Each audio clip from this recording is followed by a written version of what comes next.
And good evening, everyone. Welcome here to the Flatout Racing Network's coverage of the season finale, season 59 of the Rolling Thunder Gaming RTR Aero 88 series, live from the Homestead Miami Speedway. Seth Cole will be joined shortly by Michael Norman. Multi-Groove Racing here tonight.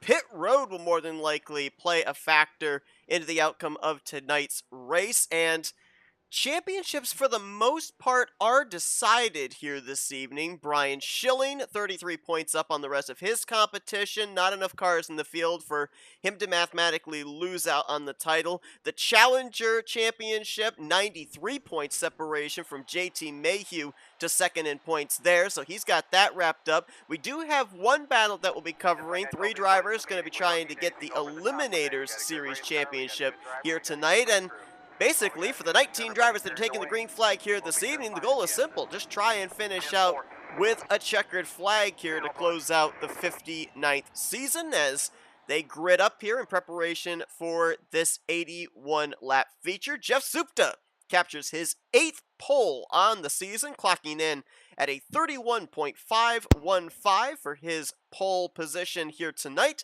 He'll be alongside. I'm upset that you outqualified me. I did outqualify you. Yes, I did. Well, I mean, it was left off to the random queue for us, but apparently the random queue likes me better than you.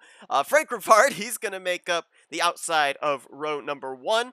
Grant Wesley and Rodney Sullins, they're in row number 2. Josh Metallic and Ronald Lucet, they're going to be in row 3. Row 4, Ron Hagelin and Dave Melson. As there's the command to fire them up. Top 10, going to be completed by Jeremy Jeffries and Brian Schilling. Richard Martin is going to be rolling off 11th. Jim Glaude in 12th. Jeff Crivello 13th. Robbie Nice is 14th. Those were the drivers that took time. JT Mayhew will be 15th alongside of Cy Jones in row number 8. Row 9 with Dante Ricky and Bob Dixon. And bringing up the 19th and final spot this evening will be Doug Cady.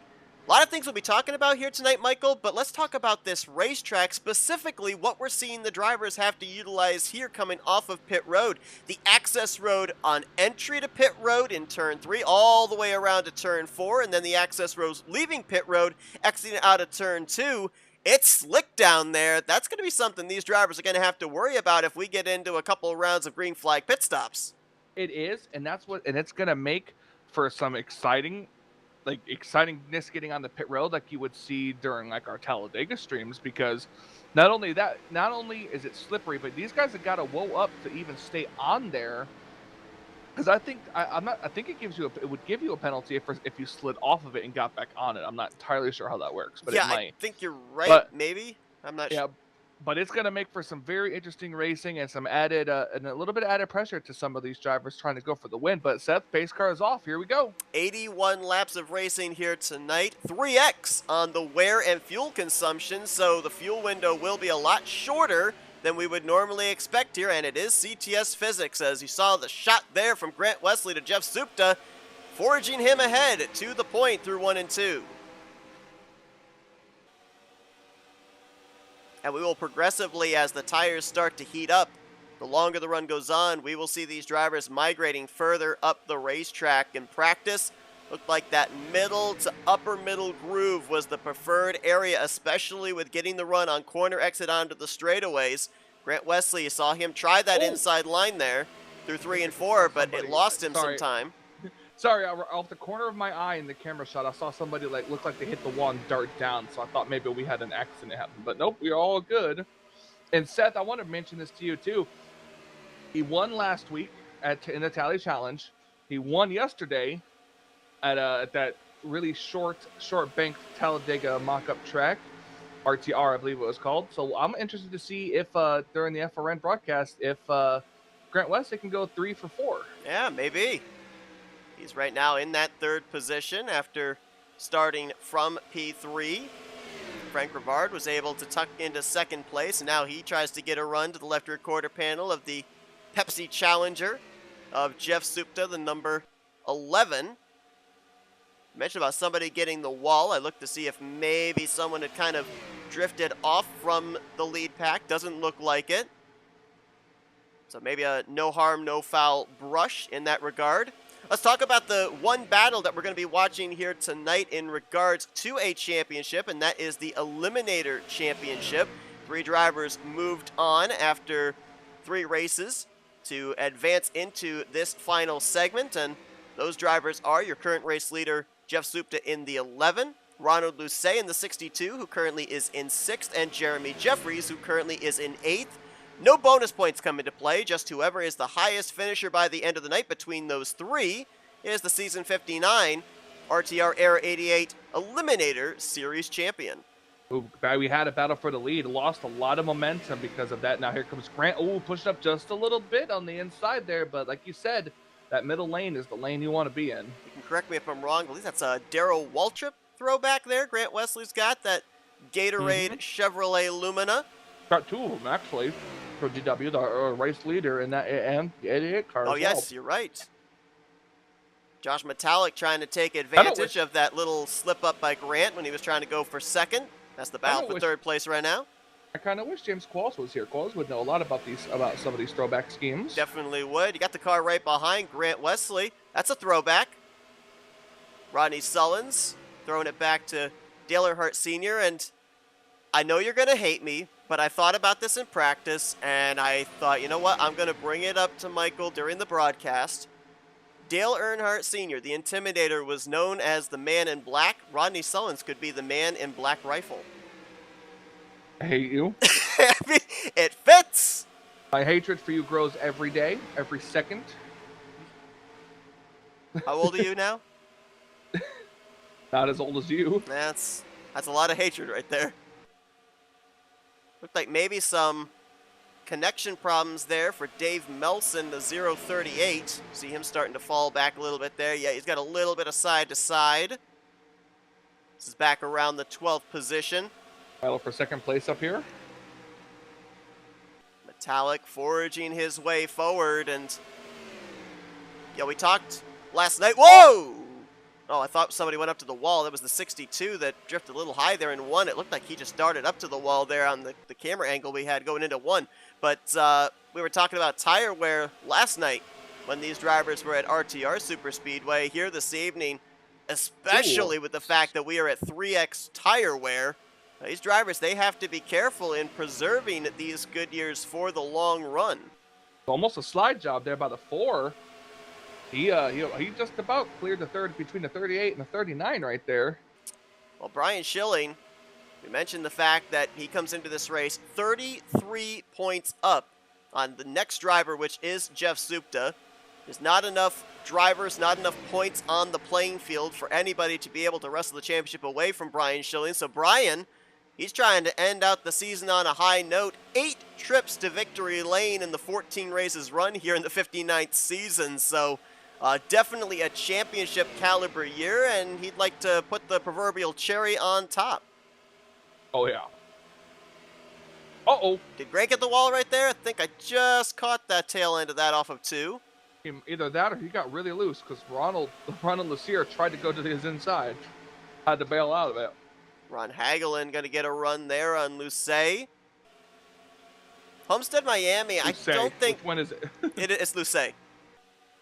He's French-Canadian. So the IER would be silent, sir. Loose. I would just call him Lus. Lus. So it's ER that's silent. Yes. Not the I. Wait, so you would call him Lucy? He's gonna hate us. Hey, it's all your fault. That was a good show back in the day when I was a kid. Lucy? Yeah. When did that come out? The 50s? Yep. Yep, you were a kid then. I was a kid then. Totally a kid. Anyways, there's a race going on. There is a race going on, and it is very close for the top 6 positions. Supta, Rivard, Metallic, Sullins, Schilling, and Wesley all in a single file train. And I was going to mention, before we got in the I Love Lucy tangent, I wouldn't necessarily think Homestead is a track as much about momentum, kind of liken it to a track like Auto Club or Michigan, where if you bail out of the throttle, there is somebody behind you that is ready to capitalize. But from what I've seen here in the early going, especially up here at the front, it's kind of taken on that aspect. We saw it when Grant was battling for second. He lost momentum, and now he's back outside of the top 5. Brian Schilling tried that slide job on the inside. It didn't work. He drifted back 3 positions. So it kind of looks like, especially here, if you're going to make a move, if you're going to make a pass, you better hope that you complete it, because otherwise you're going to pay for maybe more than you bargained for. Oh yeah, it's all about the tires. You know, you lose any type of momentum on the inside lane compared to the outside lane, it's gonna bring that entire pack up there. You know, Seth, we've got some cars kind of falling behind a little bit. We got a group of 4 cars. Oh, the 7 just hit the wall. Cy Jones, Jeff Cravella, Robbie Nisus, and Bob Dixon back here. Could these guys just kind of be back here riding, maybe trying to preserve their tires a little bit? Could be. They're currently about 6 seconds behind the race leader, about 3.5 seconds behind the tail end of the lead pack, which would be Doug Cady in the Napa Chevy Lumina. Don't see, even you just mentioned about Cy Jones getting the wall there, I don't see any visible damage. Robbie Nisus may have just brushed the wall a little bit there off of turn 2, but I don't see anything that, you know, it looks like it's major damage on the right side of any of those machines back there. So to your point, yeah, could be maybe even trying to save a little bit of fuel, go an extra lap or 2 when these drivers would have to come to pit road. And to be honest, I think that's kind of smart, because we've already touched on it, and we'll be probably talking about it all night long.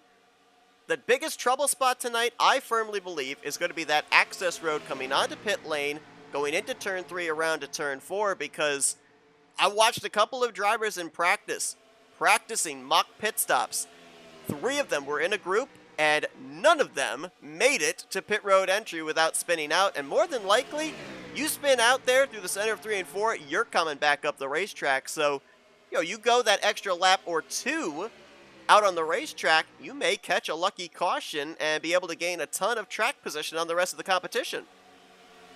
Yeah, and that's like I said, that's going to be an interesting challenge for these drivers here, is getting it loaded up enough to keep your speed, getting into pit road as fast as you possibly can, but having to take the apron, it's really difficult with how slippery it is. So it should be very, very interesting. We're about 20 laps into this race, Seth. I wonder what the fuel mileage is, especially with 3X. That is going to be interesting. Is it gonna be fuel mileage, or do you think it'll be tire mileage? I think you're going to probably stretch the tires regardless of what the wear is. I think you're going to stretch them as far as you can go on a tank of fuel.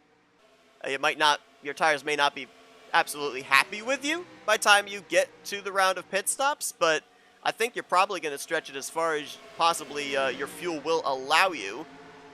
But to that point, you know, if we end up seeing this first round of pit stops under green, it'll be interesting to see like what the numbers are. Oh, we just had a couple of cars back in the wall there. Dante Ricky and Ronald Lucet, I think, got together. Oh, and now Ron Hagelin goes up the track and into the wall. They save it. We're still green.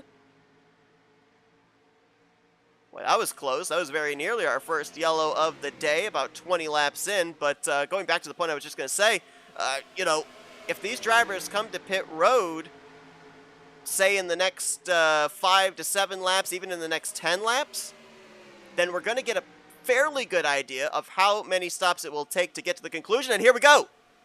Pit stops already, lap 20. So, wow, if they're pitting at lap 20, Michael, they may be 1 lap short of making it on 3 stops.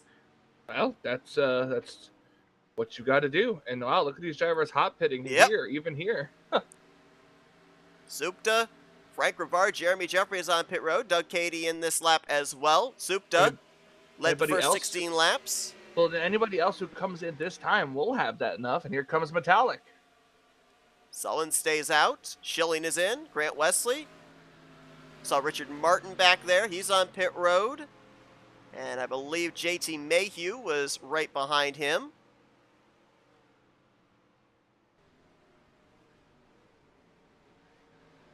One thing I was going to be a little bit curious about here with these drivers hot pitting, and so far I haven't seen them have an issue, was would the rear tires lock up when you got on the brakes and possibly spin you around? But these cars have looked pretty stable getting onto pit road entry, and Rodney might have run out of fuel. I think the 38 is out of fuel because he was very slow on the back straightaway getting onto the access road. Dante Ricky actually swung around him. He is. I'm riding on board with him. While it sounds like his engine is on, there is nothing coming out of that car. So stretched it 1 lap too far, about a half lap too far. Now the question is, can he get to his pit stall before he stops? I think he'll be okay. It looked like he had enough momentum there. And let me check where Rodney He's got to come all the way down. He's got to come all the way down pit road. He's got the 4th pit stall, qualified 4th. So he's got a longer way to go. 14 miles per hour. He decided to just stop. His toe, because he was before his pit stall, shouldn't be that long. Right. Be a much quicker toe than it would be if he was past his pit stall, to your point. It looks like Supta's going to cycle back to the front. Jeremy Jeffries and Frank Rivard. So here's something to kind of squirrel away for later on in this race. Supta, Jeffries, and Rivard were the first 3 on pit road. Look where they cycle out to. 1st, 2nd, and 3rd as they now make their way around Dante Ricky's 84. So while it puts them maybe a little bit short of making it, and maybe they could save that lap that they're lacking during the course of this race, apparently those fresh tires, that early out lap, it gains you a ton of track position. Oh, yeah. Fresh tires, you can't escape that. Be interesting to see, since we now know what the numbers are. When we get to around lap 39, lap 40, if we end up having another round of green flag pit stops, I'm going to take a look and see what the last lap time was of the drivers that pit, and then see what their out lap is, give us an idea of the tire fall off. But if it's any case in point, Jeff Supta, last time by, just ran his fastest lap of the race at a 31.245. And that's a driver that has led 17 of the 24 completed laps so far, has been out in clean airs. It wasn't even the benefit of draft, that's just the benefit of that extra grip with those fresh tires. That pit stop definitely helped out Jeremy Jeffries as well. He was running about 6th, 7th position before the pit stops began. He cycles up to 2nd, and remember, he, along with Jeff Supta and Ron Lucet, are in that battle. Highest finishing position wins the Eliminator Championship. Ron Lucet right now back in the 10th position. We saw him, the tail end of him and Dante Ricky getting together and getting to the outside wall, so Ronald's going to have to try and gain some track position back some way, somehow, to get back into this hunt. I saw Jeremy Jeffries get a little, I don't know if he got tight, maybe Aero tight off of turn 2, drifted up towards the outside wall, and loses a little bit of ground to the 11 of Jeff Supta.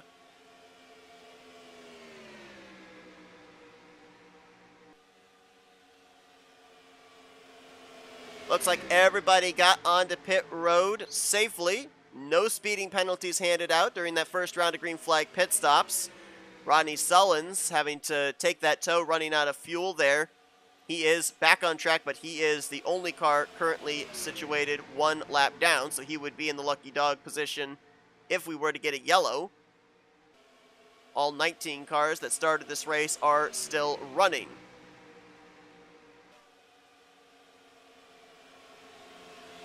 So we watched the Valvoline number 1 of Jeremy Jeffries. Been noticing that he's been kind of running any line that Jeff Supta is not, probably trying to get some clean air to the nose, not have the car get tight in the center or on exit. Try and get a good drive off onto the front straightaway. Got a good toe behind him. Josh Metallic and Grant Wesley have now caught up to these top 3. Metallic's going to go back to work on Frank Rivard for 3rd place. Josh Metallic, you know, if anything to go by in the first 20 laps, I think he's got one of the best long-run cars. We saw him work his way up and battle Jeff Supta in the closing stages of that first stint for the race lead. Eventually did take the race lead, so you know, if anybody's got the car to be able to get up there and battle with the 11 for this win, if we continue to trend into these long green flag runs, it might be that Oscar Mayer Oldsmobile. It might very well be. And it would be interesting to see if he can save the tires on it, what he can do. Got a lot of beverages in the field here tonight. There's a trio of them there. Grant Wesley with Gatorade, Brian Schilling with Busch, and Dante Ricky with Canada Dry. We've also got Barks Root Beer in the field, Coca-Cola in the field. My favorite kind of root beer, by the way. I just like root beer. Though I will say that if I end up like having a choice of what to grab, I usually do go for the Barks Root Beer. Ty Jones about to get lapped.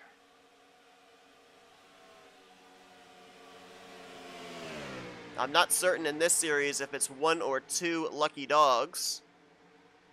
If it's 2, then Cy and Rodney would both be the free pass cars at this point in time. If not, Cy Jones has now slotted into the lucky dog position, and that was a bit sketch off of turn 4 and kind of stacked them up. 4th place on back now, double wide with Rivard, Wesley, Schilling, and Ricky.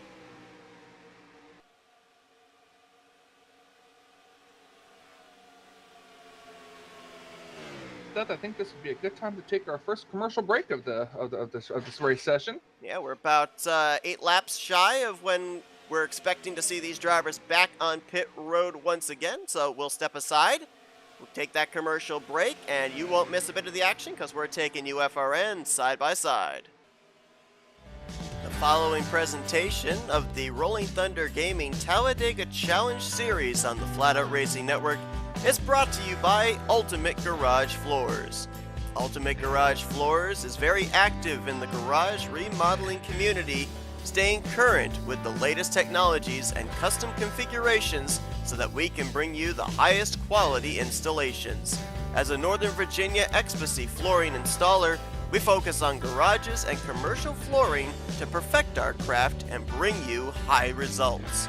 In a space that gets as much wear and tear as your garage, you want to be able to trust that the cabinets and flooring we install are ready to withstand against high traffic and regular use.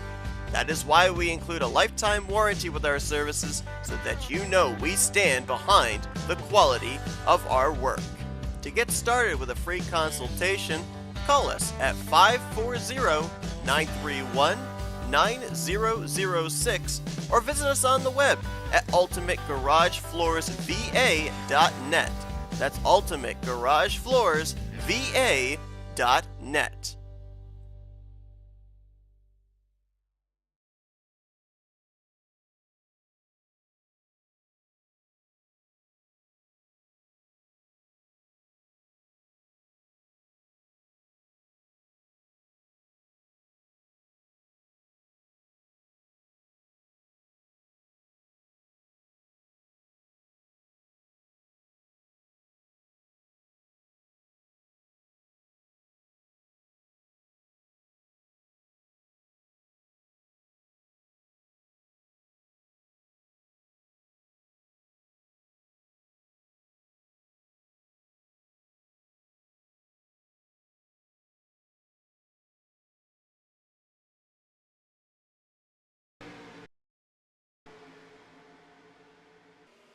We welcome you back to the Homestead Miami Speedway.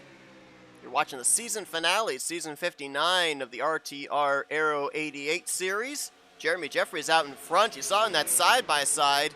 Things got a little interesting as they approached the now lap machine of Jeff Crivello. Jeff Supta losing the lead as a result. Jeremy Jeffries going to the point, but if you look up there at the top left, we are on lap 38 of 81. We've kind of established about 20 to 21 laps is what drivers can make on a tank of fuel. So, Michael, we're only about maybe 3 miles out from when we're going to see some drivers diving back onto pit road. Yep, wouldn't be surprised to see them coming down this second time. Wow, look at the 4. Ooh, the 11 kind of pushed up a little bit. Might have seen that move and was trying to give adequate enough space for the 4 to drift up. Ooh, Grant Wesley trying to figure out which line to go in. Trying to keep an eye, see if we can see any radios light up. We'll look at Frank Rivard charge up. Oh, Supta got the wall, and he's going to get Josh Metallic and Grant Wesley. Caution's going to fly for the first time here tonight. Our second group better be careful. They're approaching, and they're going to slow in time. Metallic doesn't look all that damaged. Trying to find the 88. There's Grant. Who was that?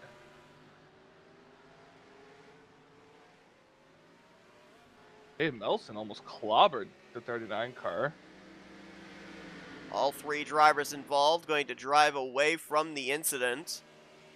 Hard to tell, visibly if there's a lot of damage sustained.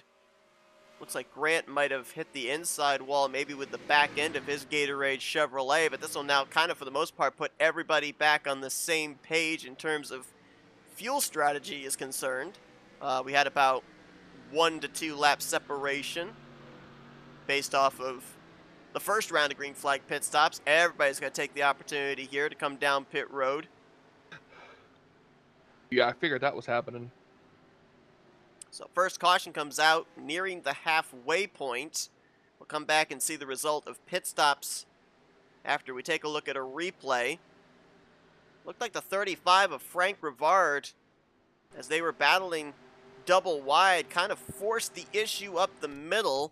And I don't know if he ran Supta out of room or if Supta was already in trouble and had overstepped the cushion and was probably going to brush that outside wall off of turn 2 no matter what. Focus on the 11. Let's take this all the way back to turn 1.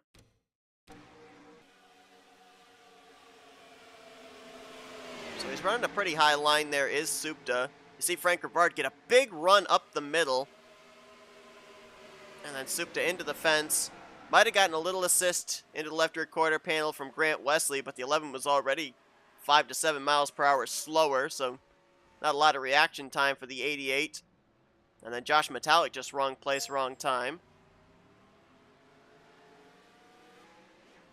And we'll take a look and see about the hit to Grant Wesley, what kind of impact he might have had.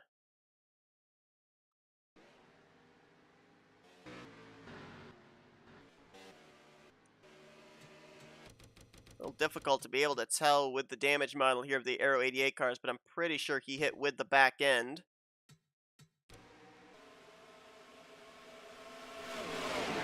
There you see the contact into the outside wall for the 11, and yep, ooh, pretty good hit there with the back end of the race car for Grant Wesley. Shouldn't affect him speed-wise, though it probably will make the car a little bit looser going into the corners here, especially early on in the run. But especially when it comes to mile-and-a-half racing, back-end damage is not as much of a death sentence as front-end damage, where the engine is housed. And I believe, based off of what I saw, I don't think that that's going to be enough to take any of those three drivers out of this event. Matter of fact, I'll be surprised if any of them are off the pace. They should, I believe, all still be up to speed. Yeah, Bobby, they might all still be up to speed here. 54 has currently the race lead, and so, this is going to be interesting, Seth. We're halfway now. Does this caution reset, or is it because it happened right out of that 40? It really... Because now with going under caution, these caution laps could help them extend it maybe a lap or two. So we might still just be a 2-stop race from here. I think. No, a 1-stop race. 1-stop race. Yeah, I think that even with these caution laps here, I think that's going to help them be able to make it on one more pit stop now. It was questionable for about 3 or 4 of them whether they would have been able to make it on what would have then been 2 more pit stops. They would have been maybe a lap and a half short. But now I think that the timing of this yellow, that means everybody is good to make it on one more trip to pit road. And, depending on whether that pit stop is under green flag conditions or not, we dub it the money stop. We've seen drivers already be pretty aggressive getting onto pit road during that first cycle. You don't want to throw away an opportunity at the victory on that money stop. In the latter portions of this race, Jeff Crivello and Cy Jones are going to be the 2 recipients of the lucky dog. Well, there are 2. I remember you were saying you're not sure if there was 2, so I guess this confirms it. Yep. The reason I wasn't certain is a couple of the series allow 2 lucky dogs. A couple of the series have 1 lucky dog, so I wasn't sure which side of that coin this series fell on, but obviously we know now. Rodney Solins is going to be the only driver 1 lap down in the 19th position, but again, all 19 drivers still running in this race. What is it that I said last night, Seth, during the championship race last night? Was it, oh, look at this cantaloupe. Well, now I'm Yes. saying, oh, look at this pizza. You want some of this pizza, Seth? Because you definitely are sitting right here next to me. This guy, during our commercial break, was tempting me with the fact that he was going to have a pizza to eat during the broadcast, and I wasn't, so. It wasn't during the commercial break. It was before we went on the air. It was also during the commercial break. No, in the commercial break, I distinctly remember when we were looking at the onboard with Josh Metallic, you said, oh, this pizza, it looks good, doesn't it? Oh, that's right, you don't have any. Oh, yeah, that's right, I did. To quote your very words, sir. Mm-hmm. All right, lights out right. atop the Chevy Corvette pace car. Curve it. It's gonna curve it the frog. We're gonna be Curve it the car. curve it the car. We're gonna be back underway. Halfway home here at Homestead Miami Speedway. One stop to the finish, and Jeremy Jeffries gets us back under the green alongside the. I mean, do we call him the champion now, or do we wait till the checkered flag for Brian Schilling? I think we could call him the champ. Who's Schilling? Yeah. Yeah, might as well. I mean, you said there's no way he can be caught, so he's right there in second place. Dante Ricky now into third. Frank Brevard there in fourth, and JT Mayhew completing the top five. We got number 1 in the lead, number 4 in second, number 84 in third, and then the 35 in fourth. 3 plus 5 is 8. There's the 8, and then you got the 84 in front of him, and we got the 4 in front of him. So there's a bunch of different ways to make 4 coming up in that front 5. And I have no idea what I'm saying, but I'm just saying it. You completely lost me.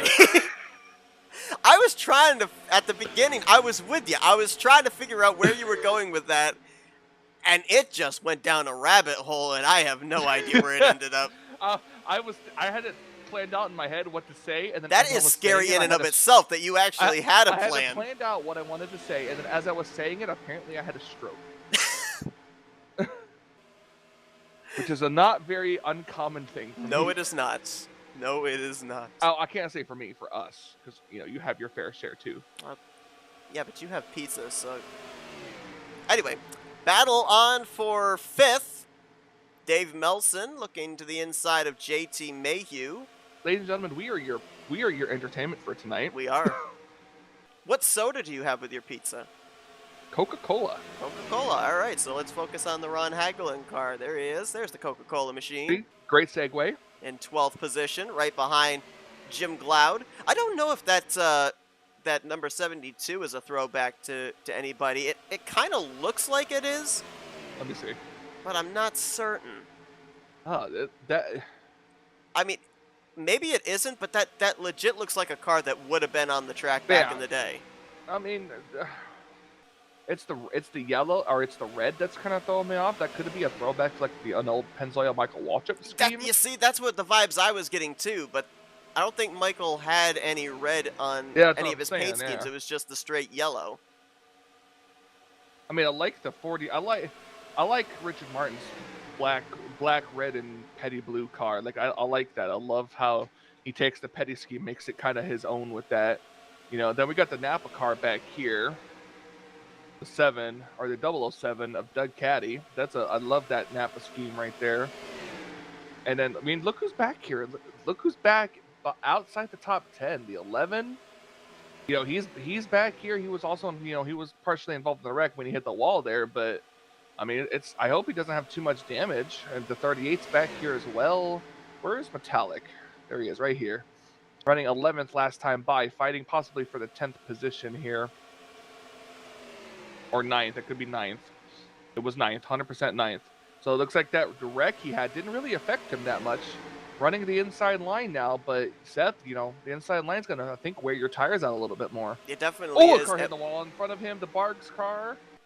I think we had 3 cars in the wall. I saw Mayhew, Lucet, and Hagelin all brush the wall there off of 2.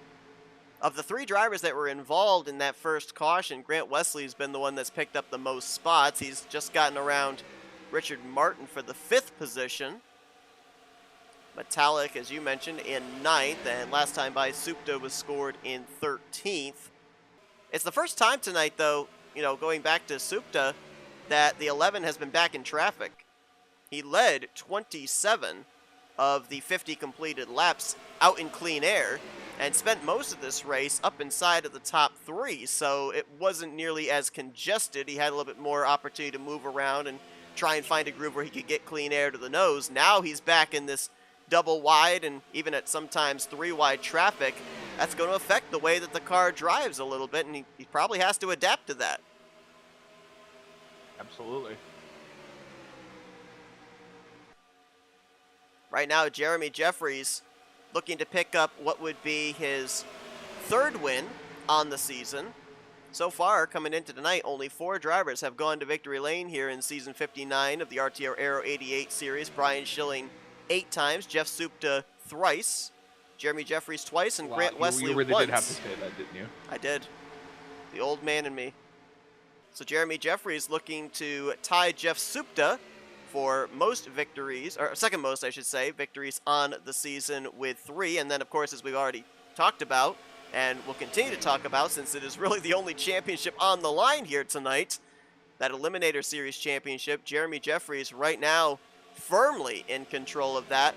You got to go all the way back to outside of the top 10, 11th and 12th place to find his other 2 competitors of Ronald Lucet and Jeff Supta.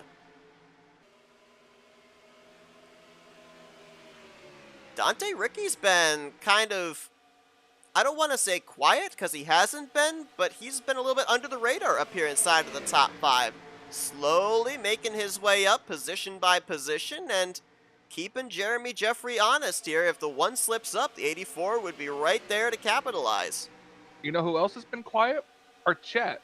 Hey guys, anyone of you guys are watching us out there on YouTube, tell us, come on, who are you rooting for? Ask Michael what toppings are on his pizza. tell us your favorite paint scheme that's out on the racetrack right now. Get involved with this, guys. We love seeing you guys comment on these races. Grant Wesley steps out on Frank Rivard, looking for the 4th position. Cars are doing a little bit of a shimmy on my end. I don't know if that's happening for you or not. That might just be on my end. A little bit. Just a little bit of a shimmy side to side. Oh, gosh. Ooh. I don't know if Grant is brave or if he's confident, because that's about the 2nd or 3rd time we've seen him drive it down to the inside of somebody, drift up, almost make contact with him. Oh, that time I think he did make some contact with Frank Rivard, and Rivard's going to get Ronald Lucet, and the caution's going to fly yet again. And then we talked about Ron Hagelin, and here he is involved in the Oh, wreck. man, Ron Hagelin just minding his own business, gets caught up as an innocent bystander. Looks like 3 cars involved in this one. Ronald Lucet, I think, was able to keep going. I don't think he actually ever spun. I need to look at that again to offer my my opinion on this. Let's see what happened. Did Grant come up or did Rivard come down? Well, guess what, Michael? While you're looking at that, going to formulate an opinion, that caution came out at the completion of lap 56. They're coming to pit road now, but I think we're outside the window of them being able to make it the rest of the way. Yes, we are. Oh boy! Outside of the window, they're gonna have to pit with under 10 laps to go. I think we're like 2 or 3 laps short. We're literally right on the cutting edge. And I can confirm the 88 did make contact with the 35. 35 hit the wall, started to spin, came down into the 62, and the 62 hooked the 111, and he went hard into the outside wall. And I mean, he hit that a ton. We'll take a look at that. Not to quote Darrell Waltrip, but yeah, he hit that a ton. We'll take a look at that here in just a minute. The 111, that was at least 120 miles an hour. I can tell you as well, before we went back to look at the replay, it looks like Grant Wesley has taken responsibility and is going to be pitting the 2nd time by, so taking the EOL penalty. Right when he hit the wall, his car got loose, but just watch the 111. Watch when he gets clipped. That was a really, really hard impact. And that is what, in essence, kind of saved Ronald Lucet, who did get the outside wall with the right side of his machine, but that heavy impact there for Ron Hagelin.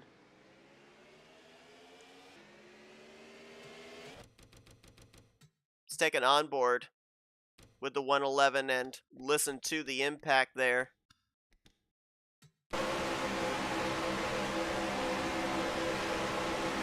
Oh, remember to put that on silent.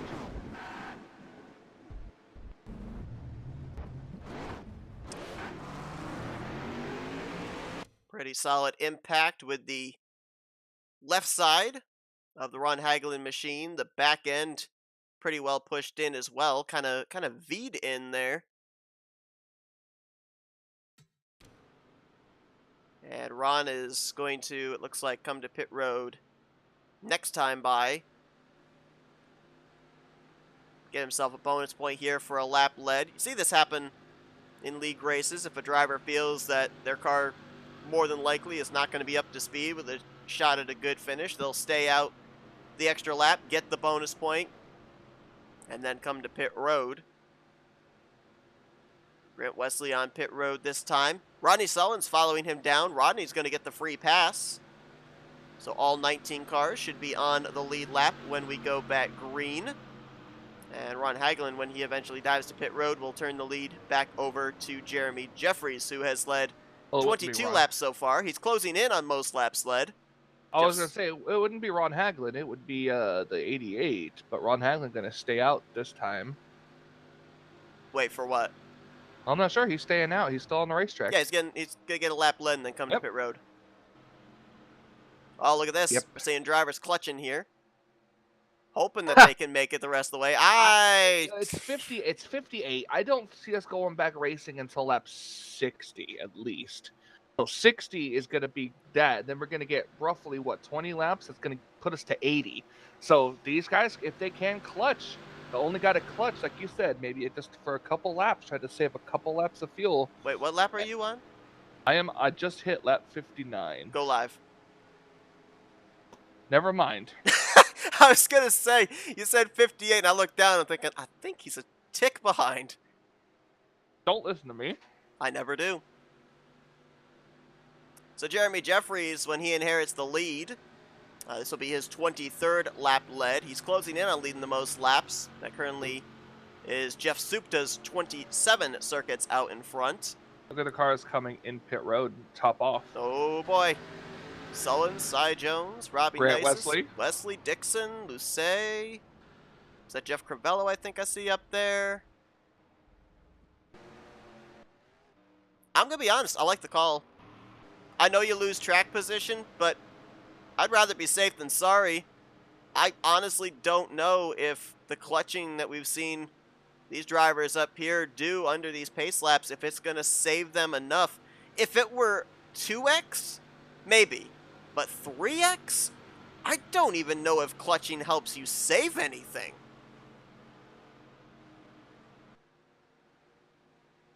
Rodney Sullivan's going to quickly boogie his way around the field to get his lap back and catch up to them before they go green. It's going to be with 20 laps to go. Right on the mark of what we basically have projected that drivers can make on a full fuel run. But the thing here, Michael, that I'm kind of wondering, do you want to be leading? If you're the leader, you're burning up more fuel than anybody else, kind of like you would at a super speedway, and I'm not certain you can make it 20 laps. I know. We'll figure it out. We will. We will find out. As here we go. Is this the final restart of the night? Green flag in the air. Boy, Jeremy Jeffries looked like he might have just missed the timing there. He almost had Brian Schilling into the back bumper. And Dante Ricky almost edged out ahead, but now that inside line will surge into the point, first and second, off of turn number 2. Shameless plug. You know what time it is? No. Coca-Cola time. Oh, okay. I'll just sit here and drink my lemon water. I was trying to be cool. It doesn't work. I'm not cool. I wish that I could be like the cool kids. I don't know if that would get us. I sat at the cool kids table in school. Anyways. Yeah, I wasn't sure how to segue off of that one. Dante up the track a little bit. Look at the 4. Wow. He got a little loose there. Trying to slide job in between. Jim Glaude, Jeff Supta, trying to take the shorter but maybe not faster way around the racetrack on the inside there. Supta trying to get back up here where he was before he and Grant Wesley and Josh Metallic got together for the first caution of the day. Ooh, Gosh, Dante these got guys get so very close close to this to that wall. He might have brushed the wall because you see now Metallic diving to the inside. And here comes Schilling for the race lead. Well, I knew he was going to slide job it right there. And it worked. Slide job! Slide job! So the Busch Beer Hey, Chevy Lumina out in front, looking to cap off what has so far been an 8-win season, a championship season. But look at this back here around the 5th position. Dante, they're so... Oh. Okay. Oh, there they go. Right there. Dave Melson, Jim Gloud, little bumper grab taking place there. Gloud's coming back up the track. Look out. Caution is out. Well, if they couldn't make it on fuel before, they certainly can now. I was just about to say, let's look at the oil-based sponsored cars in this, because the Pennzoil and the Valvoline cars are all up front. So that happened. You've got Sunoco up there too, even though that's not really Jeremy Jeffries is the Forrest Schilling is spinning off a turn two. Oh gosh. I don't know if that was that might have been accidental. I think he might have gotten on the brakes a little too much. Did he maybe money shift trying to throw in the clutch? Let's hope not. Be kind of bad for the championship leader, even though he's got it locked up. And he was the leader, as you mentioned, and is not getting that position back. He's coming down pit road behind Jeff Crivello, who last time by was scored in 13th. We'll take a look and see what happened to Schilling after we see what brought out the yellow. Maybe Schilling was like, okay, I got to the lead. Now I need a new challenge. I got the championship locked up. Let's try something new. Have some fun. Let's take a look and see what happened. It looked like some bumper grab between the 84 and the 038 potentially. We'll get a closer look here.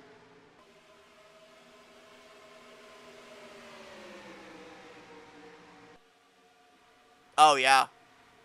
Definitely bumper grab. Dante makes a move down to the inside of the car he was trying to pass. Dave Melson was to his back bumper, and that move to the left sent the 38 down into the 72. I thought for a moment Jim Gloud was coming back up the track, and we had a couple of cars that were entering into the vicinity. Fortunately, they all got woed up in time.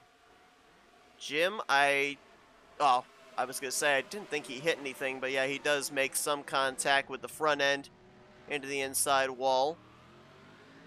Again, kind of tough to tell with the Aero 88 mod with the damage model of just how extensive the damage really is, because it almost looks like the car took no damage, at least visibly there. See if we can get another quick camera angle here. I don't know if this will... I wonder if the 72 wasn't spinning coming back up the track. I wonder if that might not have thrown a caution, because I noticed it was not out right away. No, the 038 was above the white line, sideways, and the caution lights were on. Just saw it there with that last camera angle. If you go to TV2, you'll see that the caution lights were on because the 038 was up on the racing surface. And we're going to see if we can figure out what happens with Brian Schilling here. So he comes around. Oh, he just got loose.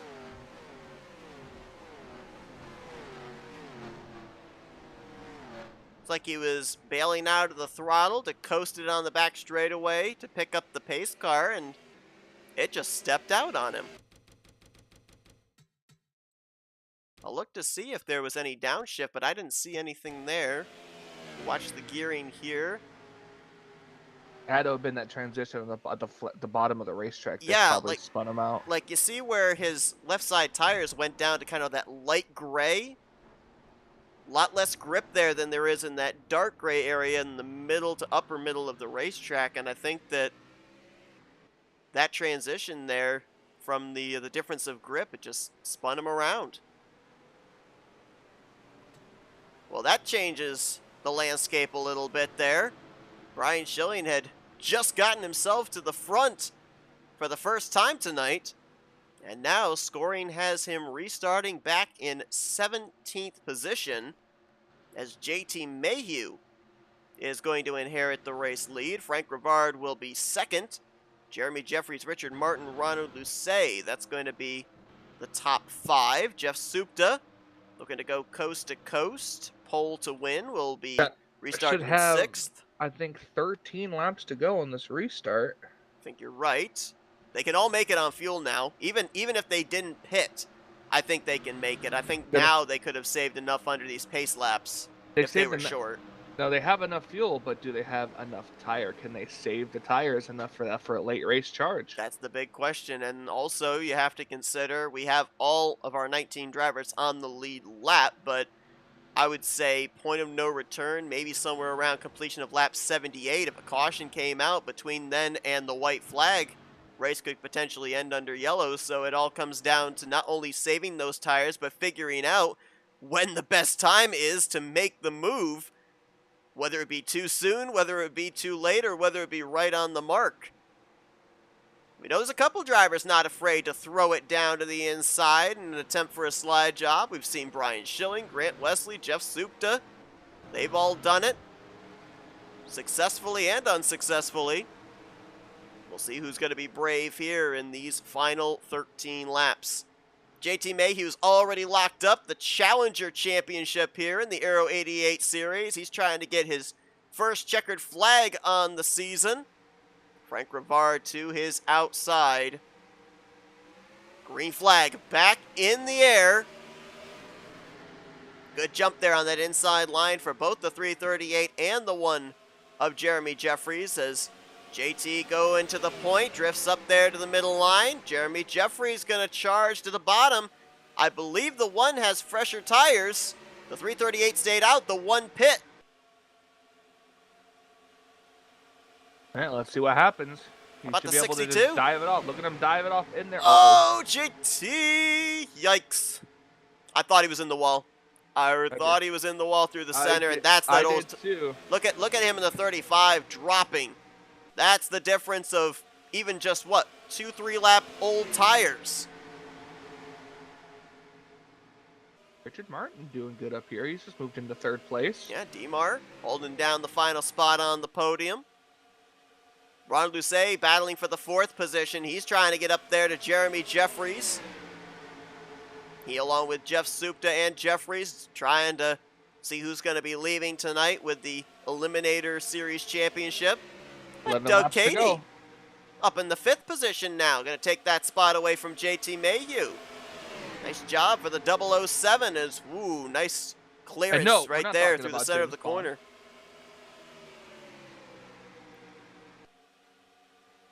I knew you were going to mention something about James Bond. We'll personally say this too. If Doug Cady had a James Bond scheme, that scheme would have been 10 out of 10. I mean, I know the car has blue, but it also has gold on it, so... What are you trying to imply? GoldenEye 007? GoldenEye is 007, yes. I'm just saying. And I'm just saying. Just because it's a color doesn't mean it's James Bond. James Bond.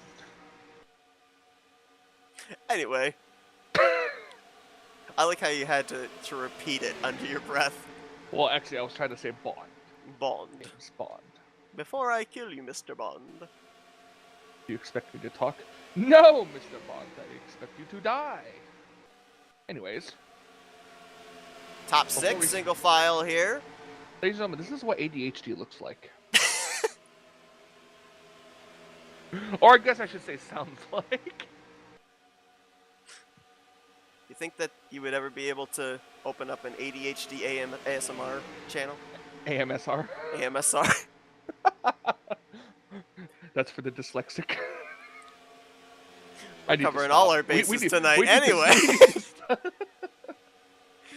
7 laps to go next time by for Jeremy Jeffries. Be interesting to see if Metallic can get up there and be able to make a run. Look at them, single file. Now look who we've got up here inside of this top 5. Outside of our race leader, 4 of the top 5 are still looking for their first checkered flag on the season. Metallic, Martin, Lucey, and Speaking of, Doug Cady. Because the 62, he's trying to make a move for the podium right here. He's trying to get up there to the 1. He's trying to see if he can wrestle away the challenge, or the Eliminator Championship, but that inside line, again, not paying dividends. I think he can maybe tuck back into 4th place, which is where he was running before he made the move, so not really losing anything, though he will have worn his tires down quite a bit. As a race car driver myself, like, just being in a middle lane like that with no real room to try to make a pass, it will get very, very frustrating. Especially when you get down to the closing stages here and realize that, you're kind of mired back. Ooh, look at Metallic. Was able to gain just a little bit there by running about a half a groove lower. Rodney Sullins, after getting back in the lead lap, side by side with Frank Rivard. This is for 8th. There's Brian Schilling, who we saw have that spin off of turn 2 from the lead. And there's Metallic going to try to dive bomb and slide job, but unfortunately didn't get a good enough run. Not going to work. Saw Grant Wesley back there make a move on JT Mayhew. He's up to 6th. Before, Brian Schilling is steadily increasing his positions. Was 10th last time. This time he's 9th. See Metallic kind of falling back a little bit there. Might be trying to generate a run, get a little bit of draft down the back straightaway here in preparation for maybe a move off of 4. Richard Martin right there with him. Ronald Lucet as well. One drifted up a little bit in that corner, allowed the 39 to catch up to him. He's got a decent run here. Will he take it? Jeffrey saw it coming. He's going to try and cover half a lane there on the bottom. Metallic pushes up to the middle groove. He'll have to try again. And that momentum may have actually drifted him back to Richard Martin for 2nd. Demar going to push him a little bit right here. See if the car will stick. Yeah, he can't quite get up there. It's almost like a bubble, if you will. Like, there's just a bubble of air between the cars. And every time he gets close, it just, he hits that bubble, and it just kills his momentum. And with every lap, that right front tire heat continues to increase, and that makes it even tougher. It doesn't get easier as the run goes on. So I thought Demar might have been looking just in case. I think we've hit about that point of no return at this point if a caution comes out. Grant taking a look there on Lucet. Not going to work. Look at this. Oh, Metallic got a run out of 4. He's to the inside with 2 to go. Drives it deep. He can't hold it. He can't hold it. He's got to keep his foot in it. And he can't do it. The outside lane's going to get the run. Did he show his hand? Did he show his hand 1 lap too early if he's able to make another charge here? Lucet now to the inside for the final podium spot on Richard Martin. Demar trying to give the 39 a good bump. White flag this time. Another good exit out of 4 for Metallic. Is he going to have one more shot here at Jeffries? Does he do it here in 1 and 2? Does he wait till 3 and 4? Got to stay on the out. He's got to stay in that middle lane to get a run, otherwise he's going to fall back. Maintains, maybe lost a little there off of turn 2. One more attempt for Josh Metallic. Car length separation between himself and Jeremy Jeffries. Here comes Grant diving it down for 3rd on Richard Martin on the final corners. As Jeffries is clear and free by about a car length and a half, 2 car lengths. Jeremy Jeffries is going to win. Metallic gets 2nd, and I think Grant got Richard for 3rd place by about half a car length. He sure did. Battled back to get the podium. Did Grant Wesley, and remember, 2 of our top 3 were involved in the first caution of the day on the back straightaway around lap 40. Jeremy Jeffries is the race winner, but I believe we have another winner also. A couple more winners, actually. We got 3 winners here. Jeremy Jeffries with the victory is going to be the Eliminator Series champion. There you see the congratulatory bump from the Series champion, Brian Schilling. And JT Mayhew, officially the Challenger champion of the series. Jeremy Jeffries picking up his 3rd win on the season, tying him with Jeff Supta for 2nd most here in season 59.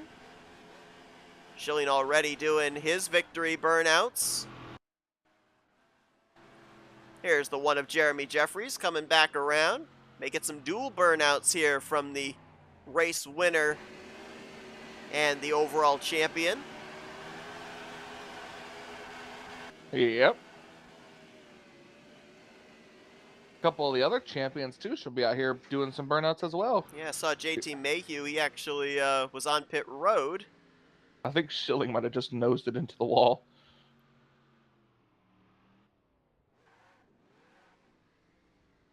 And the 1 and the 4 coming down pit road together.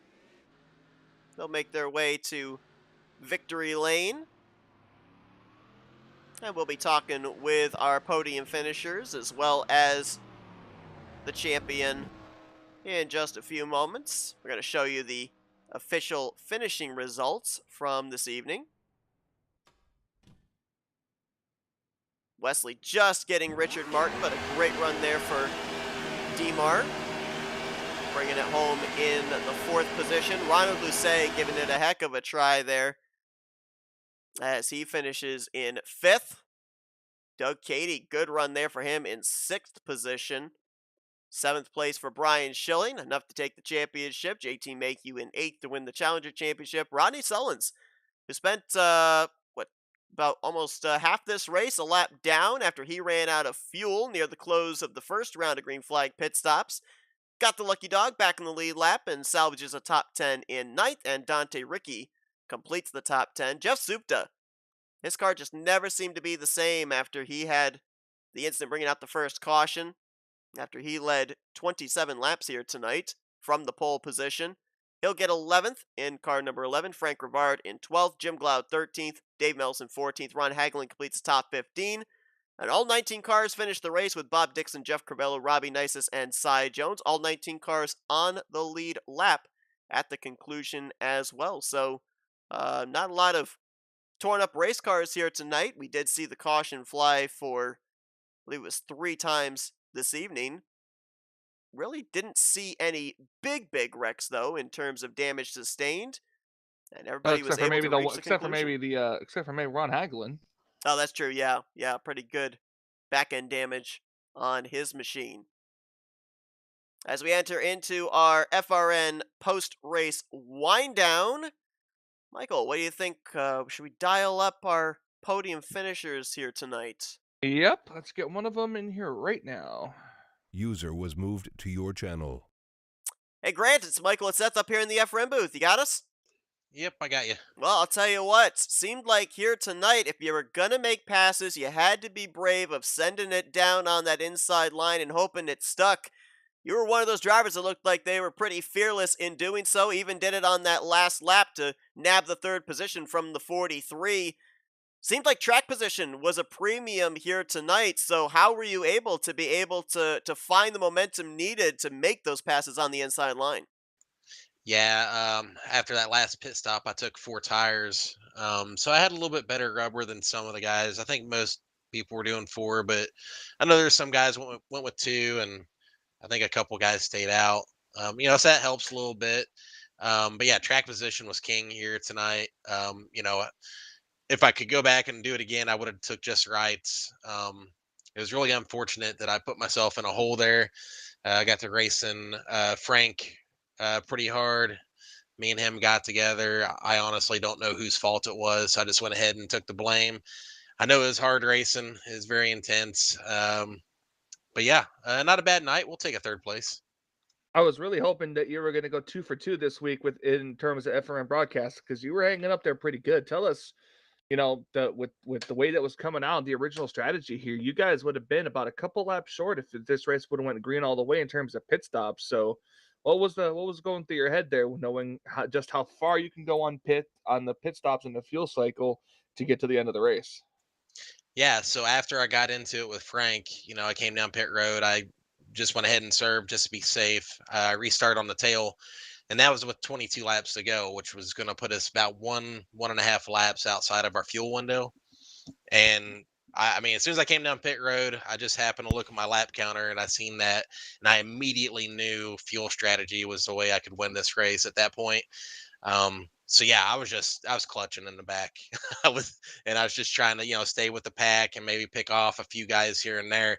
I was going to try to win this on fuel strategy at that point, but then ultimately, when the last caution would come out, fuel was completely out the window. Everybody was good. So we ended up seeing this race kind of flip flop a little bit, with fuel in the early going kind of being the main concern, and then at the end of the race, tires being the main concern, with having that about 13 lap shootout to the conclusion. But coming into tonight, you're looking at the race specs. You see it's 3X. We've seen this racetrack in the past, how difficult it is with the aero tightness with CTS fall off. What did you have in your mind as the priority here tonight? Was it the tires or was it the fuel? Um, I ran a lot of practice, and the right front after a full run would just start to turn yellow. It's kind of unfortunate that even 3X wear, we didn't have more tire wear, because those races are always a lot of fun whenever you have all that tire fall off. But no, we just didn't quite see it here tonight.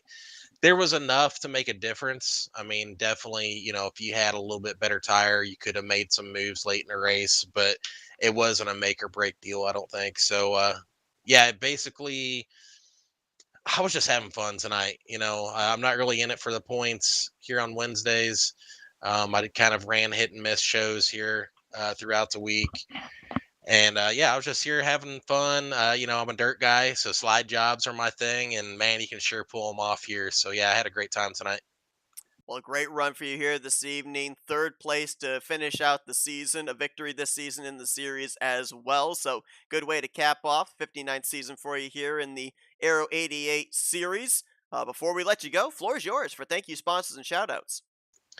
Yeah, congratulations to Brian Schilling on the championship here on Wednesdays. He had a pretty dominant season. I'm sure you touched on that a little bit. I think he won like 8 races. There was nobody even close. So that's pretty awesome. So congrats to Brian.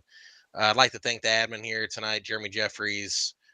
Thank you, FRN, Mike and Seth, for doing the broadcast. I'd like to thank my teammates at XFM, my friends and family for watching, and my girlfriend, Brittany. Well, Grant Wesley, podium finish to cap off the season here Cap off. tonight. Calf off, yep. The season here tonight at Homestead Miami Speedway. Congratulations on the great run. I know that we're going to be talking about you a lot tomorrow night as you're trying to pick up that championship in the Tally Challenge. So Yeah, best of luck there. definitely. Yeah, I say good luck, man. That's gonna be a fun race to watch tomorrow. Yeah, really looking forward to it. And as I said last week, maybe I can push someone to sell me to a win and hopefully finish somewhere in the top 3 or 5.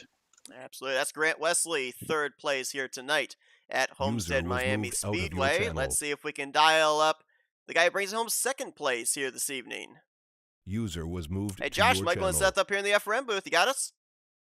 I got you. I'll tell Man, you what. this is some weird deja vu I'm feeling. Well, I'll tell you one thing. We were observing back during that first run from lap 1 to the round of green flag pit stops, looked like this 39 was maybe one of the best ones in terms of long run pace, preserving the tires for the long run. You gave it a heck of a try there with 2 laps to go. What little more did you need? You need a drafting partner to be Dang able it, to why are you get you stealing pushed my forward? questions? Did you need the one to slip up? I mean, what was the X factor that you needed to edge him? Yeah, both. He just doesn't.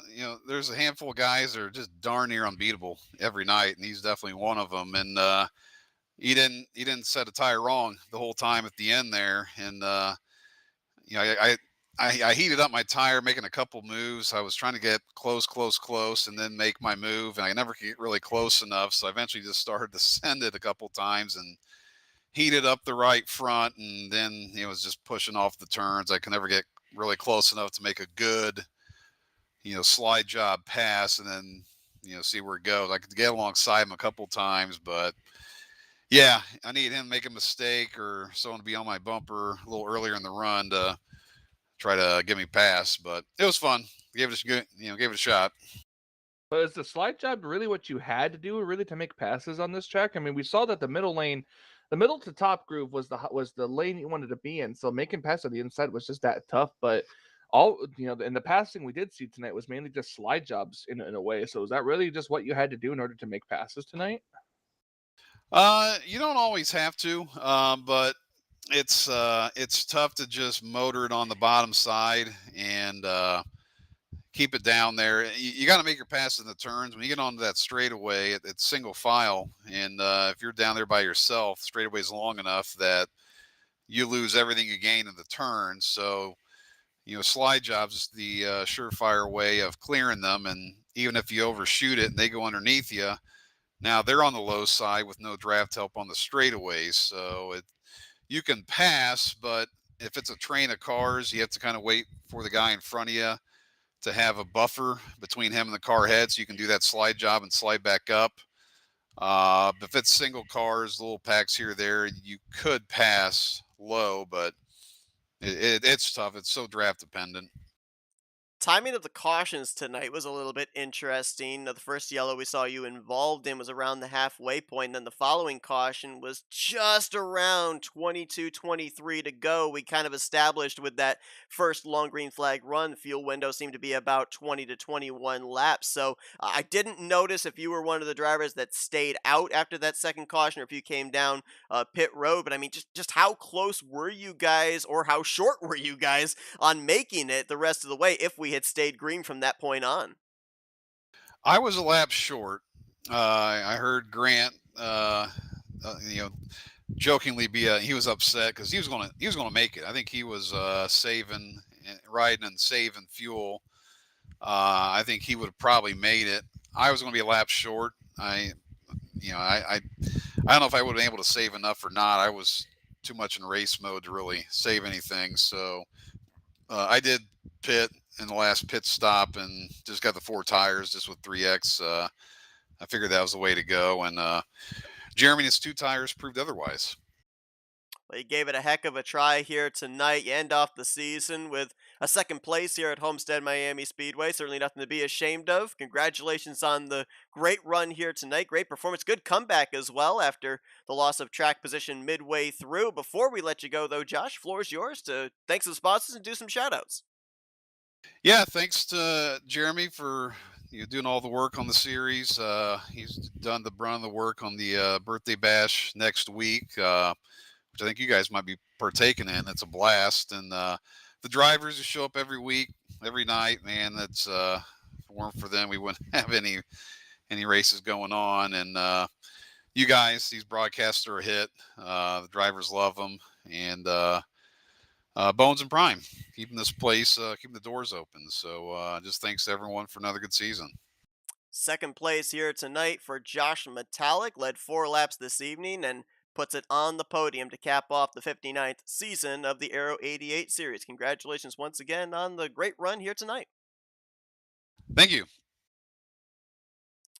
User was And how moved about out we of your go down to channel. victory lane? Car number 1 finishes in position number 1. Let's dial up Jeremy User was Jeffries. moved to Jeremy, your Michael, and channel. Seth up here in the FRM booth. You got us? I do. How you guys doing? Well, I'll tell you what. Seemed as soon as this one car was able to get out in clean air, pretty nigh unstoppable, but we ended up seeing that late caution come out. Some drivers elected to come to pit road, take on the fresh tires. You elected to keep the track position. Had the 39 bearing down on you there in those final 5 laps. Was there any point where you thought, maybe I should have come down and taken on those good years, or did you think that the clean air to that nose was going to be the deciding factor for you? I was pretty confident in using the air to my advantage. I actually told somebody on Whisper there, I was like, "Oh, it's time for this mod to live up to its name, and I'm going to have to use the Aero Wars." Yeah, it was very crazy to watch this race and go out there. It seemed like everyone was having fun. A couple of cautions there, very close calls, and take us through those last couple laps, especially when that last caution came out. Well, I had taken 2 tires. I knew Josh had 4, and he went from like 7th to 2nd in like one turn. It was amazing. But I was like, here we go. So I knew he was going to eventually try something there at the end, and I was waiting on it. I knew his only move was going to be dive inside because there's no way I was going to let him on my outside. That would have been race over for me. So he dove in there a couple of times. I kind of dove down a little lower too, so he couldn't slide up. And just used the air and the positioning on the track to my advantage to keep him right there behind me. Now, getting up there to the race lead, in part, was the solid pit stop that you had on the first round of green flag pit stops. We saw you be one of the first 3 or 4 onto pit road, cycled around to second, and eventually, when you guys caught some traffic at the tail end of the lead lap, you were able to get out in front. But with coming to pit road when you did, we were trying to work the calculators, and we had you guys potentially being short on the upcoming pit stops of maybe a lap or two. Was there an opportunity, if the occasion arose, to be able to save that lap or two that you were lacking if the thing had continued under green flag conditions? Not where I was at. No, I would have had to drop back and use the clutch and, kind of roll into the turns a little different. But out front, I was going to be short. There was no doubt. Now, obviously, we touched on tonight, really the only championship that was hanging in the balance was the Aero 88 Series Eliminator Championship between yourself, Jeff Supta, and Ronald Lucet. Pretty dominant fashion that you end up winning that championship. So, a pretty nice, tidy little package getting third win of the season and getting that championship for you. Congratulations. Oh, well, thank you. Yeah, I knew pretty much the whole race where those guys were running because that's really where my focus was. I mean, I obviously wanted to win, but I just wanted to finish ahead of them more. Well, you end up getting that checkered flag and that championship here tonight at Homestead. Well done to you. We'll let you get back to your celebrating, but before we do, we're handing the microphone over to you for victory lane. Thank you, sponsors, and shoutouts. All right. Thank you to FRN, you guys broadcasting. I know you've had some technical difficulties, and just glad y'all are able to come out here and do this and putting in the extra effort to make sure it happens. Sorry about last night's interview. I had to get to work there, so I had to. I told everybody, I was like, I think like 3 laps to go. I was like, I'm out of here as soon as this race is over. Sorry, I didn't know if anybody let you know or not, but so I apologize for that. Thank you to RTG owners, Bones and Prime, for keeping this league going, and just, man, what a fun race. Everybody on the track did a great job, and congrats to Schilling and JT on their championships, and just everybody that came out all season and made this so much fun. I enjoy this series, this mod. It's been around for a long time, probably all 59 seasons. I don't know how many of them, but quite a few of them, if not all. I obviously wasn't here the whole time. Thanks to my XFM teammates and family friends. On to Talladega tomorrow. That should be fun. Absolutely. Well, a fun race for the drivers, fun race for us to be able to observe and call up here in the booth. Hopefully, a fun race for the fans to be able to watch on YouTube as well. And it was Jeremy Jeffries that led them to the checkered flag, picking up win number 3 on the season and winning the Eliminators Championship. Congratulations once again, Jeremy. And of course, best of luck tomorrow night in that Tally Challenge. Thank you, guys. Well, another driver User was was down in moved victory out of lane your as channel. well because he is your overall champion here this season. Let's see if we can dial up the 8-time winner, 12-time top 5 finisher, and 13-time top 10 finisher, Brian Schilling. User was moved to Hey, your Brian, channel. Michael, and Seth up here in the FRM booth. You got us? Hey, what's up? Well, I'll tell you what, we knew coming into tonight you had the championship locked up, mathematically too far ahead for anybody to be able to challenge you, but a bit of an adventurous season finale for you here this evening. Had good starting track position, were working your way steadily up to the front. Had a little miscue off of turn number 2 while in the race lead and had to charge back late to bring it home in the 7th position. But Michael was bringing up the fact that, with having the championship wrapped up tonight, maybe a little bit more laid back, having some fun, trying some different stuff here tonight. Was that the case for the number 4 this evening? Yeah. I mean, I was just having some fun trying to make some passes and whatnot. The incident, I just flat out ran out of talent off of 2 checking up for the pace car. Just let off of it early and it got away on me. But this track is always a blast. You can pull sliders. Just there's so many different places you can run. It's just such a blast. Yeah, it was very fun to watch everything happen and going with the lead. I said maybe maybe he did that on purpose. Maybe he got the lead, said I need another challenge. Said okay, I'll go to the back and see if I can get right back up to the front again. So take us through. Other than that last caution, just how you were throughout the whole race, how the truck or how the car was handling, and the strategy for pitting and the fuel strategy towards the end there.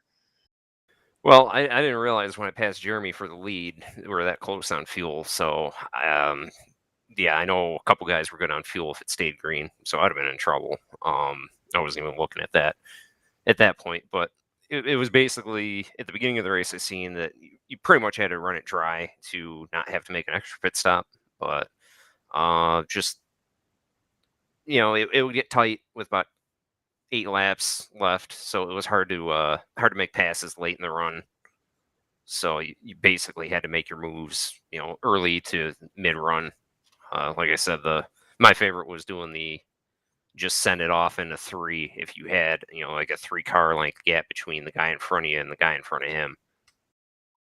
We talked about coming into tonight the dominant season that you put together, 8 trips to victory lane. As I look at the racetracks and the different configurations and everything, you've got Mid Ohio, New Hampshire, Kitchen Creek, Road America, Texas, Bristol. I mean, all these different racetracks you were able to find victory lane at. I mean, is there any way as a driver to be able to sum up just how incredible a season this was? Because, looking at it as a spectator, seeing the numbers that we announced before we brought you in for the interview, it's staggering. It's definitely a championship caliber season, but can you as a driver believe just how dominant you were?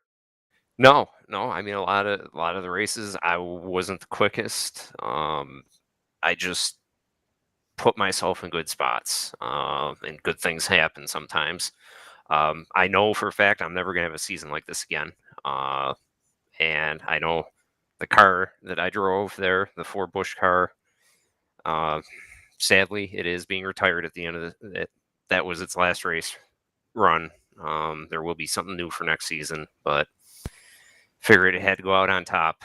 So, but yeah, it was just a really good season, and I know I'm never going to duplicate that again. Well, an incredible season and good way to end it out here tonight. You got a couple of laps out in front. You bring it home in the 7th position in one piece. And as you said, retiring this paint scheme on a high note, bringing that championship trophy home to the number 4 team. Congratulations, Ano. Job well done. An incredible season. And before we let you get back to your championship celebration, floor is yours to thank some sponsors and do some shout outs. Thank you to Jeremy for all of his hard work in this series. He just had to take it over here in the last season or two. So he's done an outstanding job. Dante before that, thank him, for keeping it going too. Just all the admins, you guys, the drivers for coming out. It's every week. There's 20 some cars starting every race. So it's always a good time. Well, Brian Schilling, 8 victories on the season, caps it off here tonight. 7th place, nets him the season 59 RTR Aero 88 Series Championship. Congratulations once again. Know you got a little bit of work to do tomorrow night to try and be a 2-time champion here in season 59, but best of luck on that. Thank you. User was moved out of And your we channel. got one last interview to do here. Let's see if we can bring in JT Mayhew, the challenger champion of the Aero 88 series. User was moved to Hey, your JT, channel. Michael and Seth up here in the FRM booth. You got a copy? We may have caught him at the wrong time. Let's give it one more go. Possibly. JT, guys up here in the FRM booth. You got us? I got you, Seth. There we go. All right. Well, I'll tell you what. We win the Challenger Series here tonight. 2-time Challenger Series here in Season 59. Also getting the Challenger Series over in the Barebones Racing Series. But here this evening, you bring it home with an 8th place finish. We saw you up inside of the top 5 for a good half of this race. 5 top 5s on the season. 10 top 10s. You bring home that Challenger Series in dominant fashion. I mean, 93 points over the rest of the competition coming into this finale. So, very consistent year for you. Congratulations. Thank you, guys. It was a really good year in this series. Proud of both these championships. I had it a little bit rougher on Mondays, but thank you guys for every race that you guys broadcast. You're always great. I don't really have a question. I just want to say this. I enjoyed your paint scheme. Loved that drink. And I was definitely pulling for you to do pretty good in this race tonight.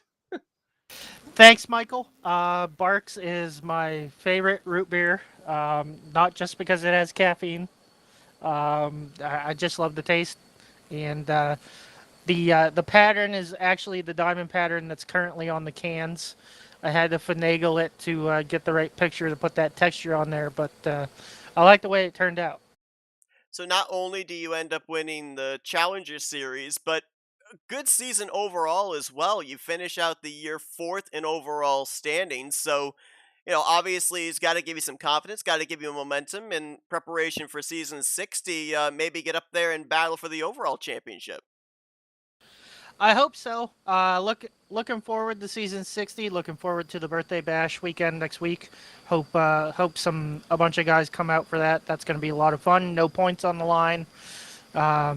David, Prime, Jeremy, Brian Schilling, Rodney, John Godfrey, Mitch, and Terry Bombard. They're all great admins and put on a great show here. Well, JT Mayhew brings it home tonight in the 8th position, wraps up the Challenger Series Championship, and finishes top 5 in overall standings as well. A great season for you. Congratulations on a job well done. Before we let you go, floor is yours to thank sponsors and do some shout-outs. Thank you, guys. Again, thank you to you guys. Again, great broadcast as always. Phenomenal. Thank you to David and Sean for the league. Again, I'll reiterate it, best league I've ever raced in. Bunch of great guys here that I have fun with 4 nights a week, 5 nights during the winters. Thank you to everybody that watches and pulls for me. And shout out to my teammate Jeff Crivello. Hope he didn't break his leg down there. As JT Mayhew, he is your season 59 RTR Aero 88 Series Challenger champion. Congratulations once again. Best of luck in the upcoming 60th season. Thank you, guys. Hope to see you out there again on Monday, Seth, and battle it out with you as well. Absolutely. JT Mayhew. User was moved out of wrapping your up the channel. championship on the Challenger side. Jeremy Jeffrey, tonight's winner, wrapping up the championship on the Eliminator side. And Brian Schilling is the season 59 RTR Aero 88 Series champion in the historic number 4, which we're being told the paint scheme going to be retired. Bit of a bombshell dropped a couple of weeks ago where Bush no longer going to be sponsoring the number 4. It's moving over to the number 1 with Jeremy Jeffries for the upcoming season, 60th season of, I believe, all 4 actually, respective series from Monday to Thursday. We've seen a little sneak peek of it in Bare Bones and in the Tally Challenge. And speaking of the Tally Challenge, Michael, it's going to complete the trifecta of our RTG broadcasts here this week. Championship hanging in the balance there as well. A couple of the drivers that we just talked to going to be duking it out for said championship. Good way to cap off what's been a pretty exciting week of championship races. Yep, absolutely. I can't wait. 2 down, 1 to go, and it's going to be fun. We appreciate everybody that has joined us for the ride here this week. Hope you guys will join us tomorrow night, 9 p.m. Eastern Standard Time, when these drivers will take to Talladega Superspeedway. 4 drivers duking it out for the championship. Everybody else, they're looking to get that final checkered flag of season 59 in the Tally Challenge. Michael, it's been a blast up here in the booth here for this one. Appreciate you joining me. Can't wait for tomorrow night. And once again, congratulations to Brian Schilling. He is your champion, your overall champion here in the Aero 88 series. For Michael Norman, I'm Seth Cole. Thanks for spending your Wednesday evening with us. We'll see you guys tomorrow night at Talladega Superspeedway as you've been watching another broadcast courtesy of FRN, the Flatout Racing Network. This broadcast is the copyrighted work of Flatout Racing Network and may not be rebroadcast, retranslated, or used in any form without the express written consent of Flatout Racing Network and iRacing.com Motorsports Simulations. Flatout Racing Network would like to thank you for your support and